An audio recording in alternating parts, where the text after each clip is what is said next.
Cool. Hello, Eric. Hello, Paolo. Ciao, Lyn.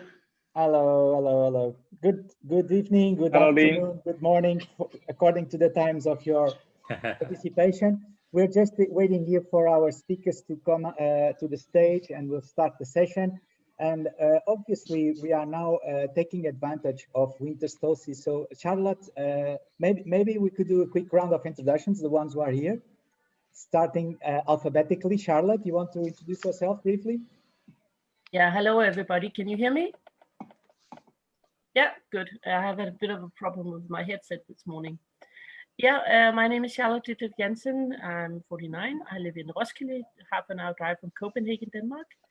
I work as an internal consultant in the municipality of Copenhagen and has been working as internal consultant in the public sector in Denmark since 2003. I'm a 2 times CPF with the International Association of Facilitators and have been a chair of the Danish chapter for 3 years from 13 to 16. And has found myself within the last year facilitating virtually for the first time in my life and absolutely loving it. So that's been quite interesting. Paul and I were just talking a bit about it, and I'm very happy that you set this up, Paul, because I actually really need to reflect on this, what is actually going on with the profession of facilitators right now, because a lot of things are going on. I experience a strongly increase in interest from all sides. I've been invited to facilitate an online workshop for Microsoft Denmark in mid-January for 240 clients of theirs that all use Teams. And I'm like, whoa.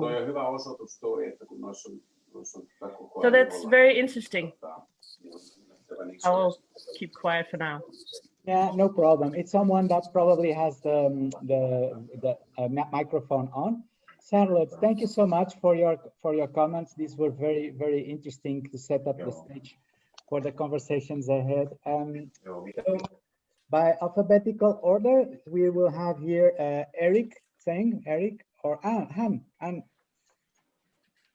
Eric, this is Eric from Taiwan.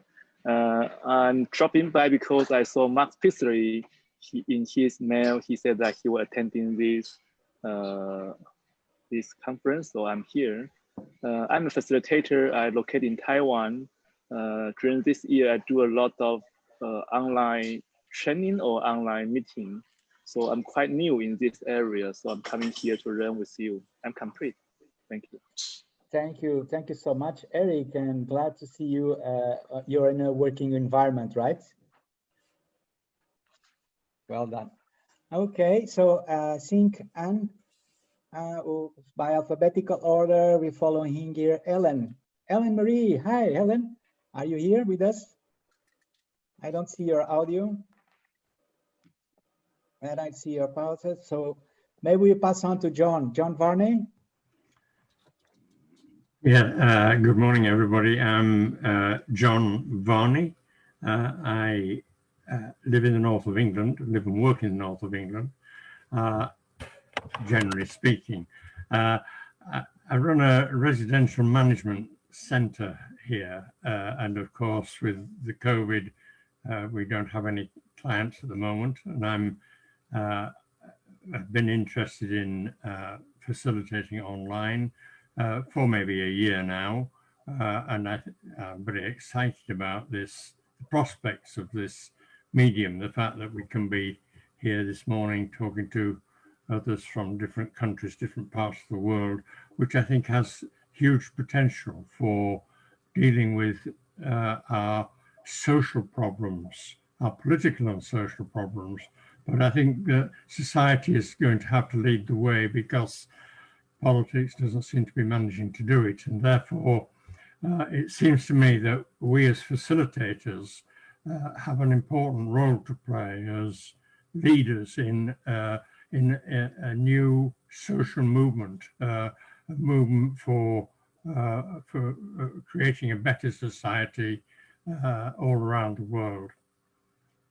Definitely. I'm getting on a bit. I don't do a lot of facilitating these days, but I like to get out and about when I can.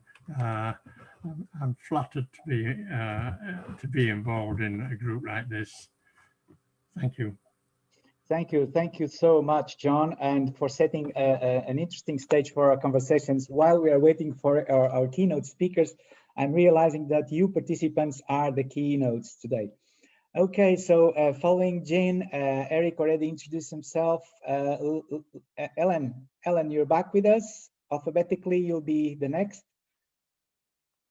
Helen Maree, hi. I think you're muted. Hello, sorry, I had a little Hi, bit of trouble getting in. Good to see you. Back since 2012, 18, right? Yeah, something like that, a while ago. I joined the event when you had the room in London, and then the rest were on Zoom, right?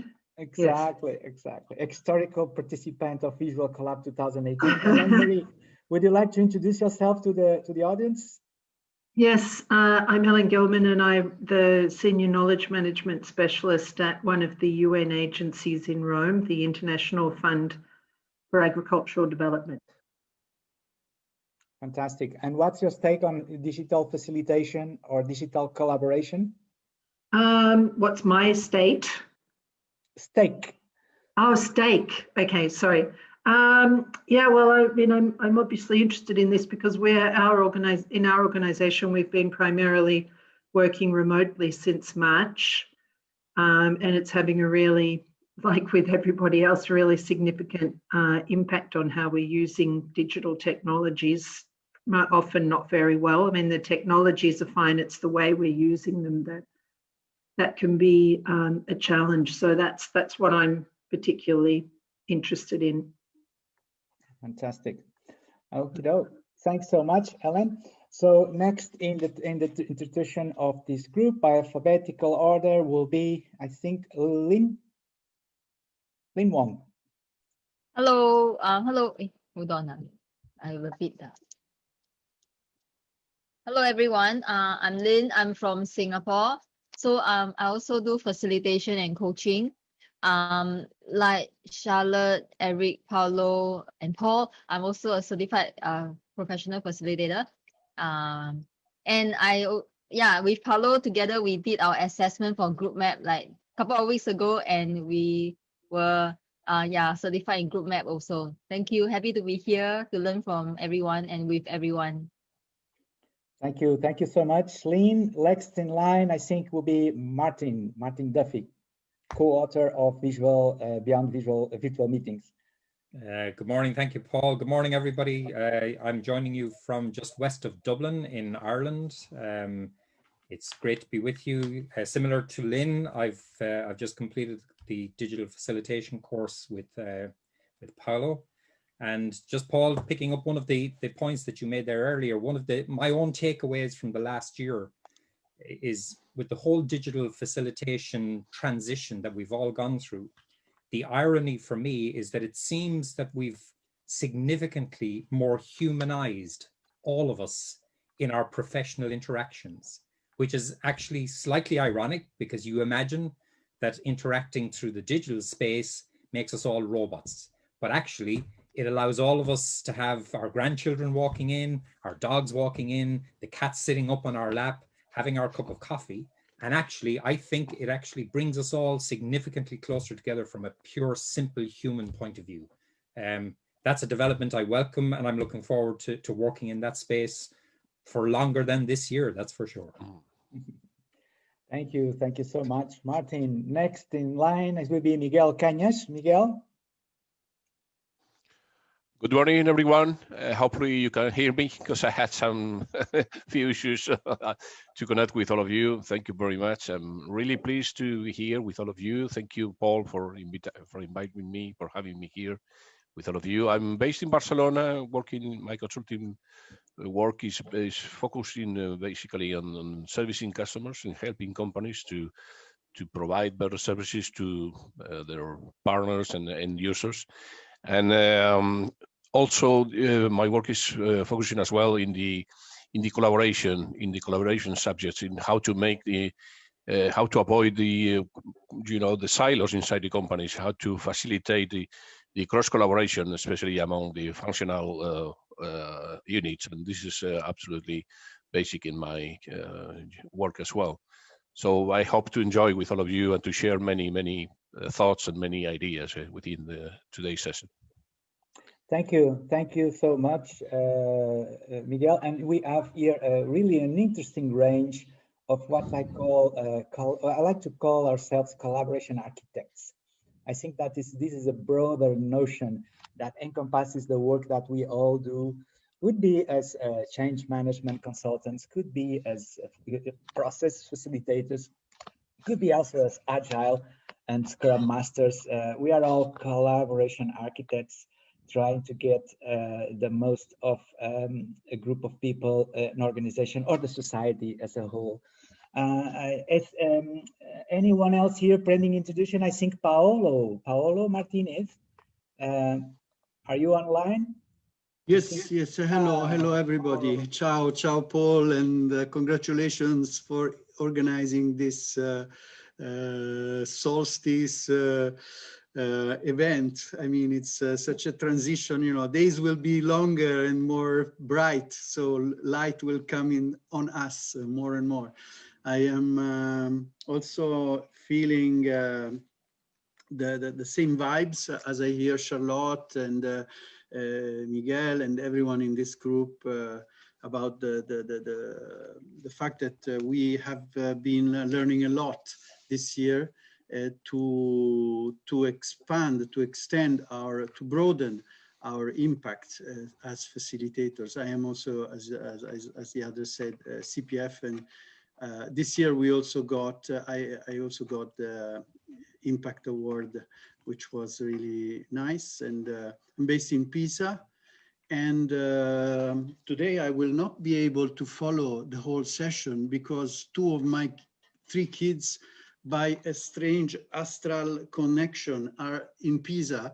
And it's as you said, dogs are coming in, and when kids are there, you have to, select your priorities. But I was happy I will see if I can join from the boat, because one of them wants to go sailing. And this is the great advantage of digital activity, because how could you participate to an international event online with people connected from Singapore? I mean, that was impossible. And now everyone is so, I'm going to share after we are preparing with EIAF a paper together with Mick Alton and a futurist on the future of facilitation that reflects, and it's going to be shared with all the facilitators that are interested, on how the digital changes have had an impact, and the concept of the chronotope. So place in time. The concept is now that we could be anywhere, but we are together, even if, and this is great for collaboration. So I will not say more, and I'm happy to hear what the others have to share. Have a great day. Thank you so much, Paolo. And it's true that congratulations for your Impact Award. Paolo is doing incredible work here, even with the COVID. He managed to do incredible participative projects, and I was also invited to a conference where he led with the region of Emilia.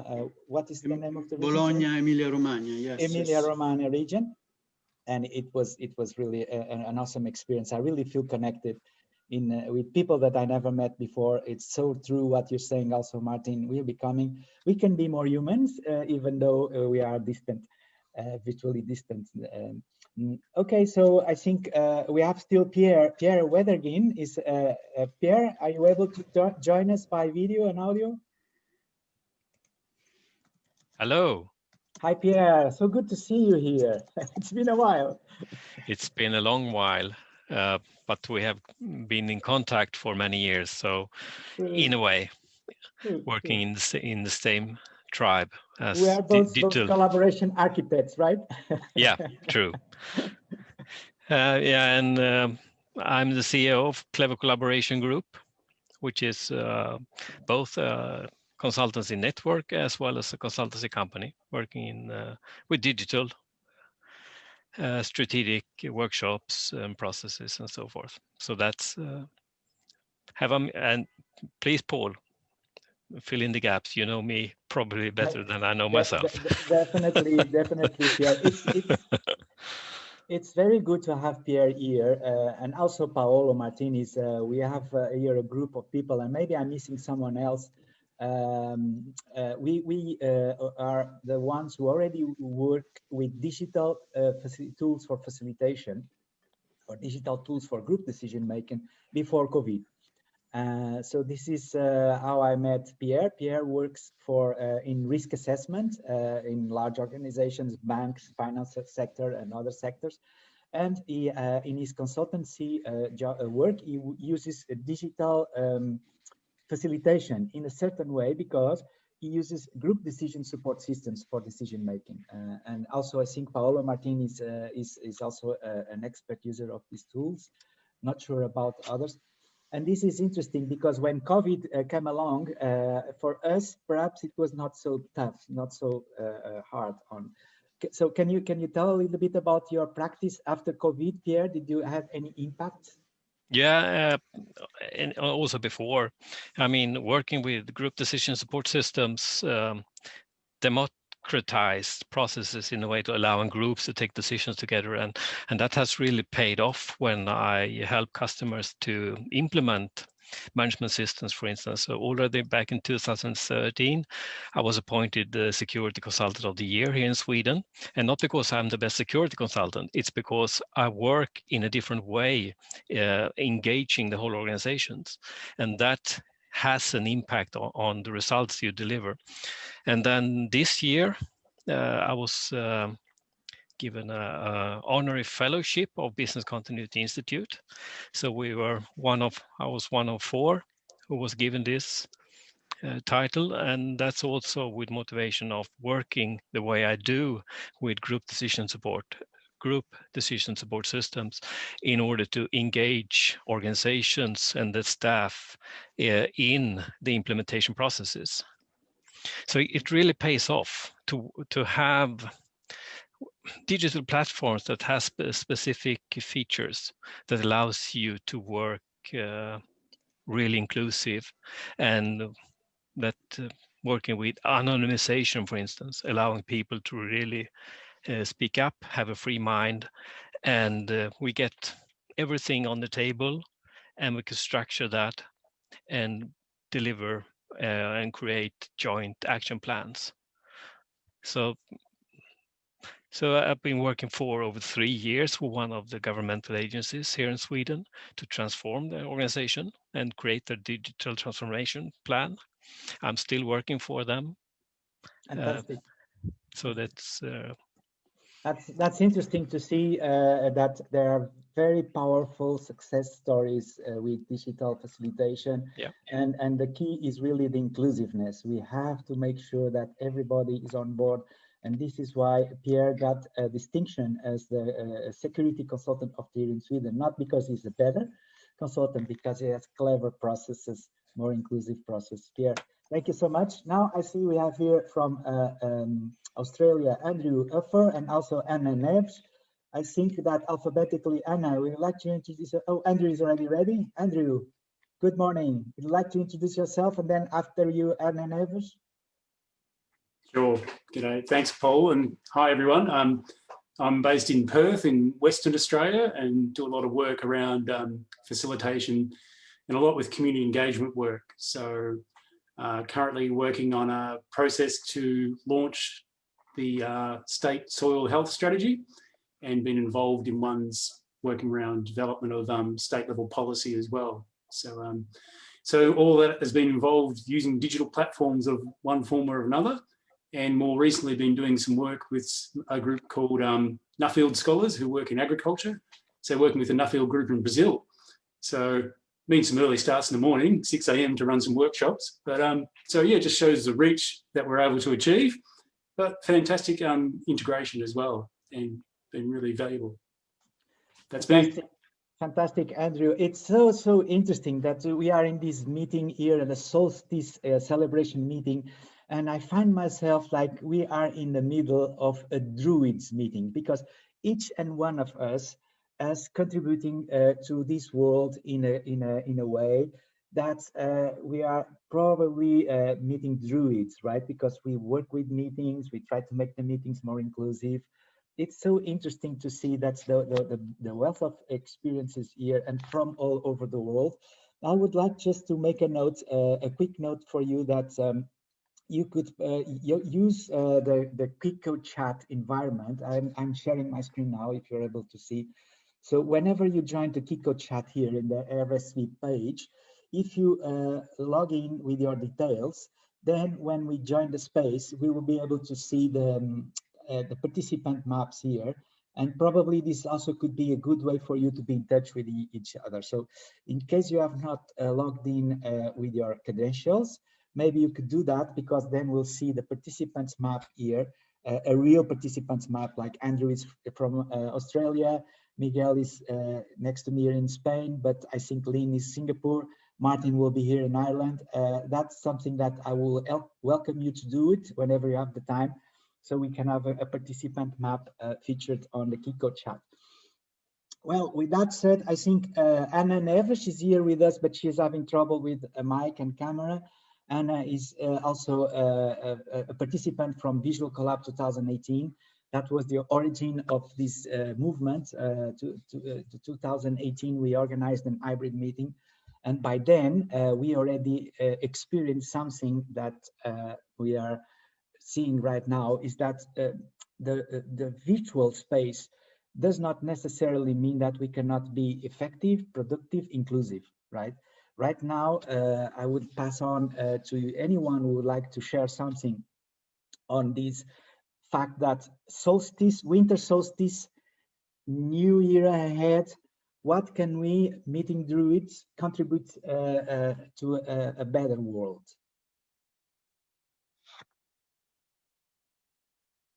Maybe John, you can take on that, John Varney.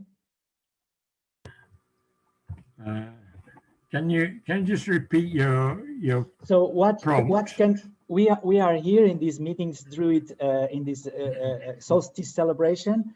We know about our skills, we know about our contributions, we know what we can do. So what it is that we can do to make this world even better?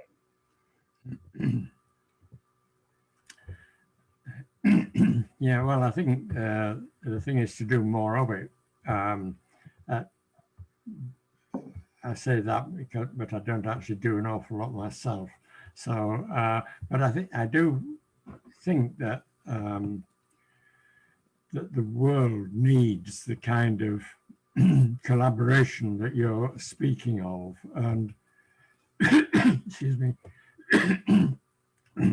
that's something that I've done for maybe 30 years. I've been doing what you described, I think, as collaboration architecture.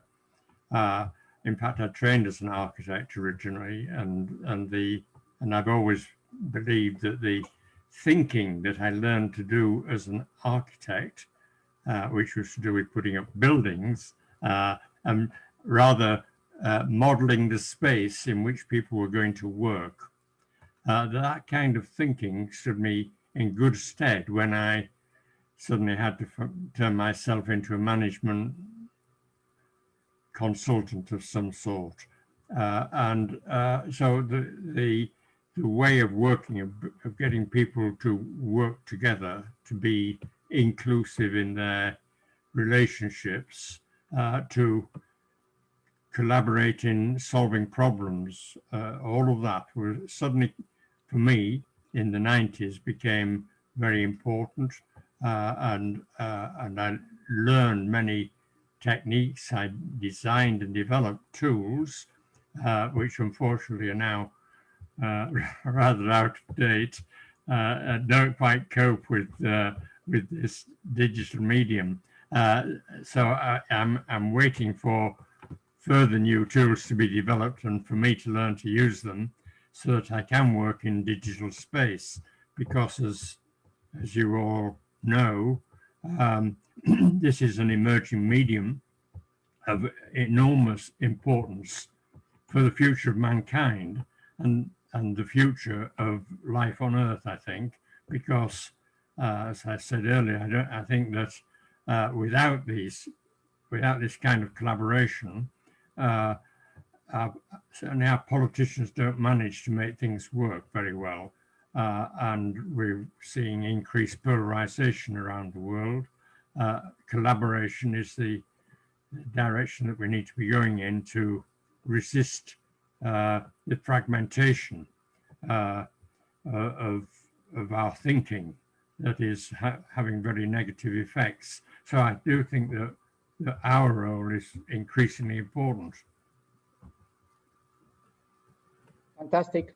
John, anyone would like to add thought to this? Paolo, maybe Paolo Martinez did an incredible work this year, and inclusive in getting an impact award from the IAF.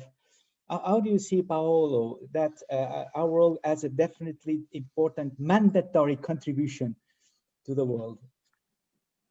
So I have a statement here because you keep mentioning me and I'm getting to blush, Paolo. You make me blush. Thank you. Now, well, how do I see this? It took COVID to change organizations in such a fast way, even public organization, even the gap of age. We had some participatory workshops on mobility in a village, in a town, and they were saying, "Oh no, you're not going to get people who are over 70 to participate in the workshop. They will have a big, you know, they won't manage." So we took them very patiently by the hand, and they were the most creative ones in the group in the end, you know. So my dream is that we don't go back to normal, is that we keep experiencing more and more of this, because attendance to the workshop is much higher. You don't have to park the car, look for, move in the car for 2 hours to go to a meeting. You just join by a click. Of course, we have to keep working on the quality and the impact of these events. So much more attention, I mean, the same attention that is needed in the planning, but even more.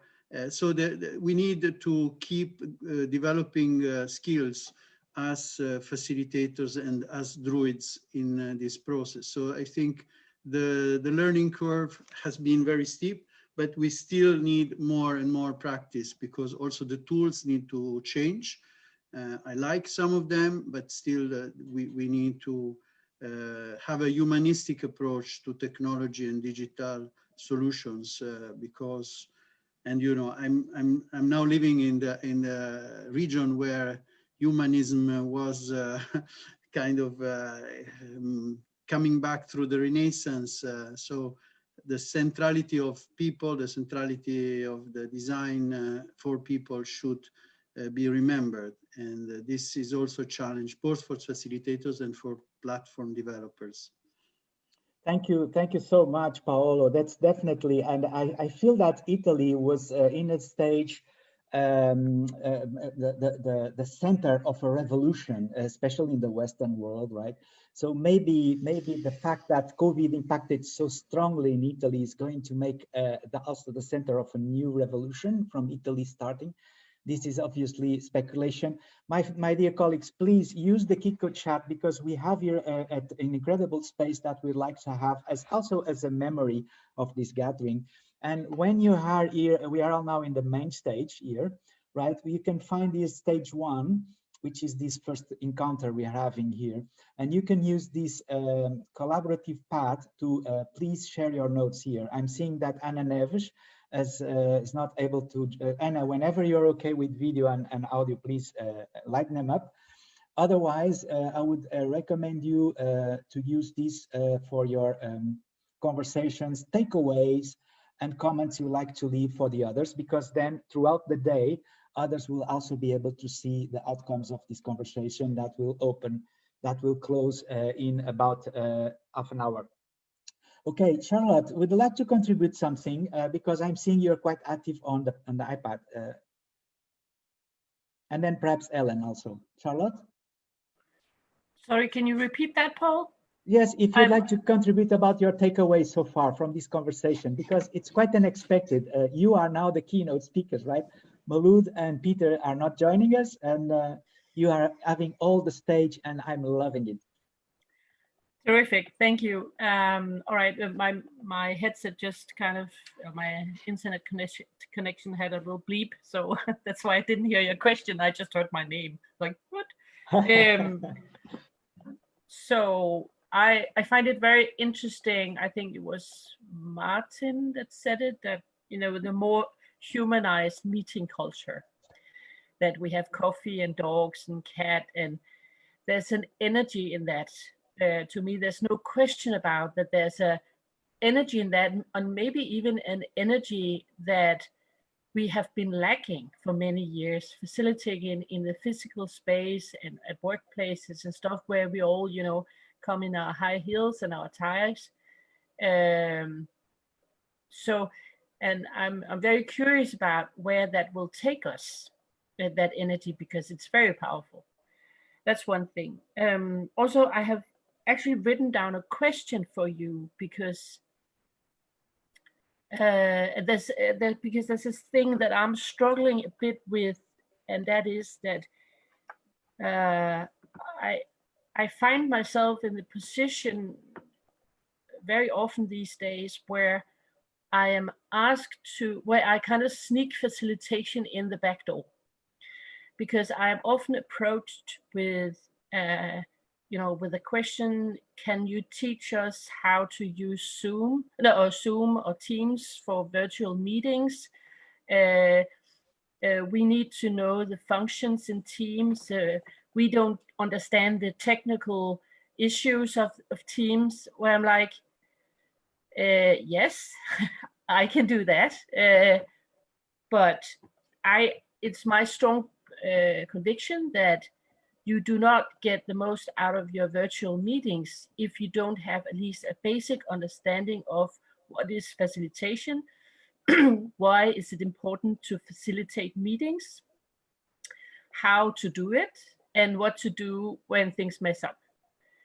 All the other issues on which button allows me to record my meeting, or which button allows me to share my screen so that I can include sound, all that technical issues, of course, yeah, they enable me to gives me the tool, but it's something else that really creates the value the most, which is facilitation.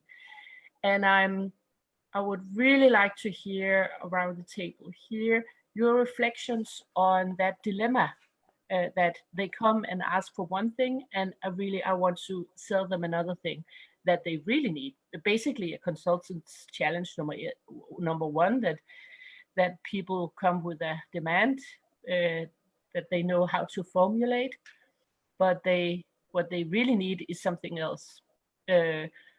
So to make that translation, I would really love to hear your reflections on that question.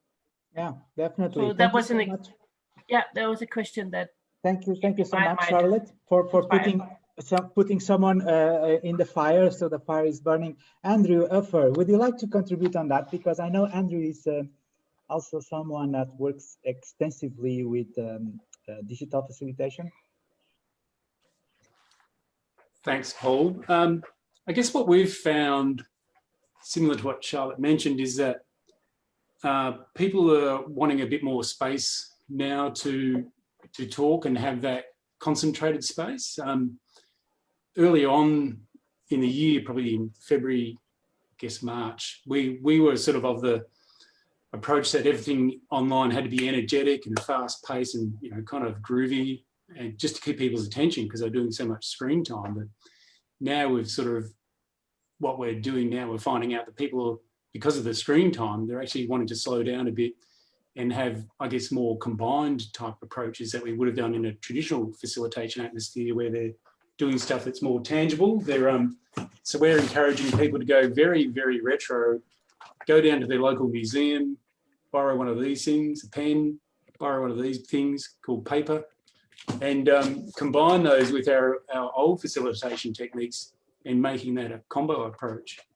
And I think that where we're seeing the next challenge is going to be in the combo between the online and the face-to-face events going on. So in Western Australia, we've been so fortunate that we're actually having a lot of events come back face-to-face, but they're still trying to integrate with people online. So I reckon that's going to be the next big challenge is making that actually work without being too clunky, and also without being something that's harder for people online than it is for the people in the room. So that's where I see the next big challenge for us is making that work. So I think we've risen up really well and taken and got a good hold of the online space. I think the combo, that's going to be where the fun is. Fantastic, Andrew. Thank you so much. I'm asking anyone who'd like to intervene, please signal me. I'm now opening here a little bit more to more participants. Maybe I realize that there is two levels of intervention here. There's a level centered in the meeting workshop, and there's a level of intervention centered in the organizational transformation. Miguel Cañas, would you like to talk a little bit about this? And then perhaps listen to the perspective from Helen Maree, because Helen works in the FAO, as it's a big organization. And I would like to hear from your perspective. Miguel? Let me say some words about what I would like to highlight what John said earlier. I mean, we are facing a very challenging time in terms of polarization, and we are our societies are being highly tensioned because of this lack of dialogue between politicians, the elites, and at the end, this is reflected in the organizations as well sometimes. And I think we need a more structured conversations, more deeper dialogue inside the companies. I think this is the main vehicle for leading collaborations and making barriers down in all the organizations. And at the end, this will lead through collaboration, through collaborative atmosphere inside the companies. I think reinforcing the dialogue and breaching areas within the companies, this is something that we need more than ever. I think one of the lessons that the COVID crisis brought us is we have to see the world more systematically. We have to see our lives more systemically. Sorry, not systematic, systemically. We have to see, things are totally interconnected. Our lives are in the middle of interdependence, and absolutely we have to see this more systemically too.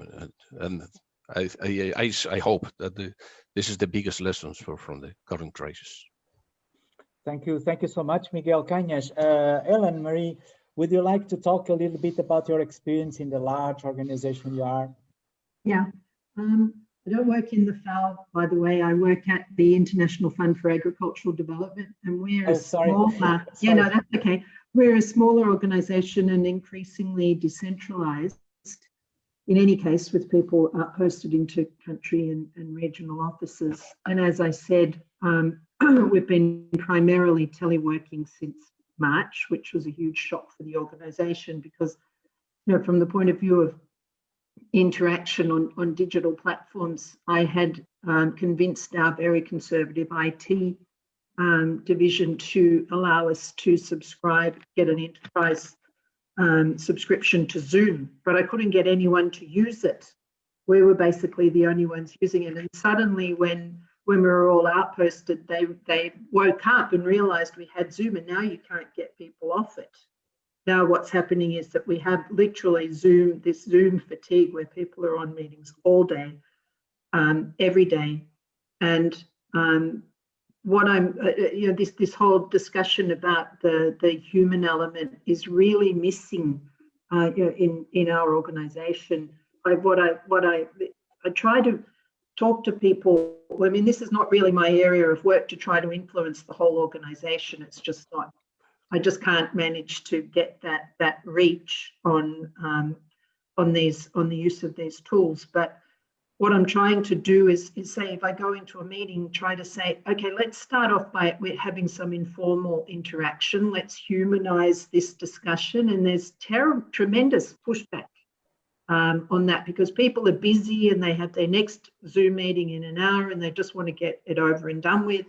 So they're not very, in fact, I was asking my team the other day of the KM coordination group, what percentage of meetings would they estimate that they attend where there is some time allowed for informal interaction? And they said maybe about 20%. They're agreeing on that. So not only do we have bad facilitation meeting and event facilitation practices that already existed being carried over into the Zoom environment, it's actually sort of being compounded by this mindset. And I really related to what Charlotte was saying before, because, for example, they're rolling out Office 365 now with Teams, and the whole focus is on the technical aspects. And there's, again, resistance to getting people to make the time and think about what are the skills that I need in order to be able to, the human skills that I need in order to be able to use this tool most effectively. So I mean, we have all of these challenges, but the other thing I wanted to mention that I'm becoming increasingly interested in lately is, if we're having these meetings using various platforms, where are the opportunities for genuine human interaction? If we were in a physical meeting, what we'd be doing is maybe breaking for a coffee, having lunch together, or at a conference you make time for that face-to-face interaction. And what I've become interested in are the platforms that seem to be emerging that could be inserted into the middle of an event, where people can just sort of drop in and informally chat. I was in one the other day, a demo of one called Hubbub. It's been developed by a startup in the UK. And just to give you an example, when we went into the environment, we have our little avatars and we landed in the garden, and they use spatial audio so that if you're talking to the person next to you, that's how you hear it. There's another group over on the other side of the garden. You hear them as though. Helen, can you try to speak closer to the microphone? I have a little bit of trouble hearing. Yeah, sorry, this is a technical issue with my laptop. Anyway, did you hear me mention Hubbub? I just thought it was a fantastic potential tool for that type of genuine, informal interaction. Literally, I went into one room and I found myself sitting on a chair at a table with 5 other people, and we were just having a chat around the table. It really creates that sense of the informal interaction. So yeah, I think I didn't get that, Helen. Is that a tool, Haba? Yeah, it's a new platform that's being developed by a startup. I think their people are based at University College in London, and it's called Hubbub, and it uses spatial audio. So you get this sense of being in an environment where people are. Anyway, my main point is that I think I agree with people. What is really missing and is a big problem is the human interaction, beyond. Can you put a link to the Hubbub thing in the chat?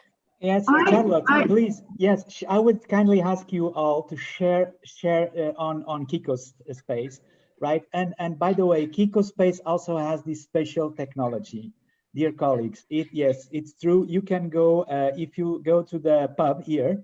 I'm showing my screen here. The pub also has special technology, so you can join, and you will be able to experience that. You can talk with the ones who are next to you, and this is something that you can enjoy during the day, because this is a 12-hour gathering. We're going to have a number of stages going, and we have the pub, so you can go to the pub whenever you like for conversations with others. and interesting, Helen. Thank you so much for sharing these perceptions. And I always confuse your organization with the FAO, but it's a UN organization. And I would like to listen to the views from Asia.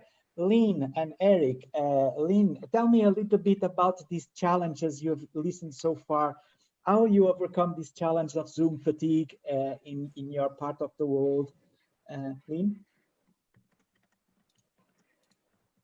Paul, you like to throw the arrow just like that, huh? Never prepare me mentally, huh? And Eric Tseng can also join on your rescue if you want. I will share after Lyn. Yeah, no problem. Okay, sure. Okay. In Asia, I guess for us, I think we have similar problems with everywhere. I guess the issues are the same. It's like we've been talking a lot about being in front of the computer for long hours, and then straining on the eyes, and then sitting down for too long, you know, because we sit a lot in front of the computer. So but I guess it's really about also taking time to be away from the screen. So it's also being intentional in our design of our sessions, such that we allow participants to have a break every hour to just rest their eyes. It's also good for us at the same time. And in Asia, I'm not sure, Eric, you may have different experiences, but for me, I feel somehow, because the work that we do now, and then because I think with COVID, right, it gave me the exposure to attend programs in different parts of the world, and also to run programs with participants from different parts of the world. I think that piece of work is really beautiful, in the sense you get to connect with people from different parts of the world, and yet the experience that we all are going through is somewhat similar, in a sense, of course at different degrees. Yeah. So it's like, I think it's really somehow bringing the world together into this space. Yeah, for me, it's like I do enjoy all these virtual sessions, because it gives me the opportunity to connect with people from different parts of the world. Yeah. As to whether experiences, how different is it from other parts of the world, I think it's quite similar. Yeah, I don't think that there's any difference. But Eric, you may have something different from your side. Would you like to add on? Yeah, thank you, Tim. For myself, I think that this year is a wonderful year for me, because I have never had this opportunity to connect with other friends, facilitator friends from different countries. So I think this is a really wonderful time. And I agree that I hope that this will never end. And I experienced it. I learned a lot from various experienced facilitators, that we can do the online facilitation almost like face-to-face. We can use Miro or Mura or other tools, which we can use in our own consensus workshop method. We apply our face-to-face method, try to apply it to online. But later we found that maybe online, we did not need to only limit it to our face-to-face experiences, because online create more creativity. For example, when we are doing the face-to-face, because it is face-to-face, sometimes we cannot so focus. Online, we found that it's even more focused on the conversation or on the dialogue. And I think this is a wonderful experience. And also I think people here are always experts here. So we try to make the online experiences more interactive. For my own country, Taiwan, we have a little different, because we never locked down. So this is good, but on the other side, I saw my friends in Taiwan, they did not catch up this opportunity of doing things online, because everything is still face-to-face. I think this is a little pitfall. So that is my experience. I'm complete. Thank you. Thank you so much. And it's so good to hear like a global voice. We're like in a global village right now, thanks to this media. Martin Duffy, would you like to add on something as we're approaching the conclusions of this meeting? of this gathering. That's stage one. Changing our focus. That's the subject of this stage one. Martin, would you like to contribute something? Yeah, just from the contribution so far, it's really interesting listening to the different perspectives and the positivity. I don't want to bring negativity into the conversation, but I'd make 2 points, Paul, that spring to mind. I think we've all dealt with the issue in the past of the size of the meetings that we hold. And some of the points that have been made this morning remind me of the fact that for meetings to be most effective, at least this is my opinion, if we can keep them small, sufficiently small that we can get good solid interaction, but sufficiently large that we can get transportation out of the meetings of whatever our content was. So I think one of the risks that we have with our digital platforms is it's very easy to have 10 or 20 or 30 people present. The bit that's less easy is to keep them all fully engaged and then to carry whatever is in that meeting out to the next interaction.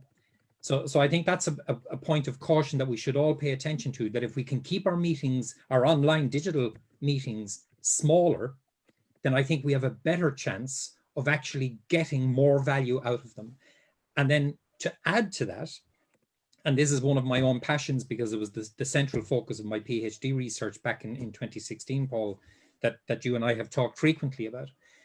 It's the idea of if we connect our meetings to each other. So rather than just seeing each event as just working on its own, if we can create connection between our events, I think we'll get more focused on getting better value out of the collectivity of the inputs that we're all making. So rather than having one meeting with 50 people, if we organized 5 meetings connected to each other with 10 people at each, I suspect that we will get significantly better value out of everybody's time and energy that we put into it. Thank you so much. Pierre Wettergreen, would you like to comment on that? Because I think your workshop style also includes this kind of sequential meetings with the technology you use, Pierre. Yeah, I mean, I just a week ago finalized a larger with people all over Sweden for this governmental agency, more than 100 people in it, and working with a GTSS platform. I don't know if we're now to talk about the brand, so I'll skip that. And working from brainstorm, going into ratings, from ratings going into brainstorms and so forth. And the platform allows for that seamlessly flow from activities. And when I always end up with a feedback loop, and when they say that those meetings are better than the physical ones, that means that there are qualities in that platform that allow people to speak up and engage in a totally different way. So there are solutions that meets your requirements, Martin. Yeah, definitely. So interesting to see that we are definitely here in the gathering of meeting druids, because whatever one raises a point, there's another observation in another side that complements this. And we are now 6 minutes to go on this stage one. A total surprise because we missed our guest keynotes, which were Mouloud Cesarsali and Peter Say. They could not join us. I'm not sure why, because they were confirmed to join us. And suddenly you folks took the stage and you are the guest keynotes, and the conversation has been wonderful, really, really precious. So the last final comments. Anyone would like to comment something before we close in 5 minutes, because then I will explain you about the agenda for the day. Final comments for stage one. Just a quick one. As facilitators, I see also Charlotte, I think you are standing up, aren't you? Ah, you are sitting. I think a big tip I can give you, get one of those tables that can be raised, because you get a lot of energy more also for you to share. If you are sitting, the circulation is not as good. I mean, it helps me. And I can also suddenly start to do a Qigong exercise or something like that, you know, and just a tip for the facilitators. That's a good thing. I'm just a very naturally energetic person, Paolo, even when sitting. Good. I agree with Paolo because I have one such thing, and I stand when I facilitate. It's just different. It reminds me of when I am in an actual face-to-face session, and then really get to just be full of energy. Yeah, thanks. And Pierre is also standing, right, Pierre? Yeah. Yes, I think it's good to share notes. I also, when I host large meetings on Zoom, standing up, it's much better because you get the energy. But for smaller meetings, I think also sitting could be a good way to interaction. There is no rules here. You have to be comfortable with whatever gives comfort to you, to your comfort zone. So thank you so much for this first round of conversation. Let me just share my screen here to tell you where we are right now. So this is stage one, reframing my challenge, my purpose. So thank you all, dear participants. You were the guest speakers. We definitely contributed a lot here. And now we are going to have in half an hour, starting at 10:30 CET, so 5:30 p.m. Singapore, we're going to have a first workshop with our space, with Bo Kruger, Jane Cunningham, and Ilka Makilo, which is, by the way, the CEO of our space. And then later on, 7 p.m. Singapore time, that will be 12 CET or 11 a.m. GET for you, Martin. So we have the group map bootcamp, which is a series of workshops with our academy members, Digital Academy members, Digital Collaboration Academy members, including Lyn Wong, which is here with us already. And then after we have the group map bootcamp, we are going to have 2 demos with simulations, like Jen Liburn will going to use a group map to engage community, and Jason Yu and Lyn Wong, we're going to do a scenario on Snowmobile Inc., which is a company that, due to climate change, is no longer able to produce snowmobiles. So what's going to happen? So this is going to be a demo, and you're going to be invited to take part here. Then finally in the 9 a.m., so this is for the US crowd. I'm not sure anyone from the US is right now with us, but that will be 10 evening Perth, Singapore. Then we have stage 2, which is deepening my practice and connecting to the all. This is with a number of keynotes, which I hope, I'm sure that this time they will be with us. Gary Kei is an editor for Rave agency, an AV audiovisual publication. Judy Rees, maybe you already all know, renowned facilitator, expert in clean language, is really an in-depth expert in clean language, and she's probably going to talk a little bit about that. And Miriam Adnes, which is the founder of Workshops Works, she will be with us in this slot. And then finally, last slot, that will be 9 a.m. Pacific time, so 2 o'clock Brazil, Latin America, and 6 o'clock CET. That will be end of the day here in Europe. Stage 3, what will I bring to the world? And this is going to be an opening video by Levin Berthier from Barco. Barco is a technology provider, and he has interesting conversation challenges for us.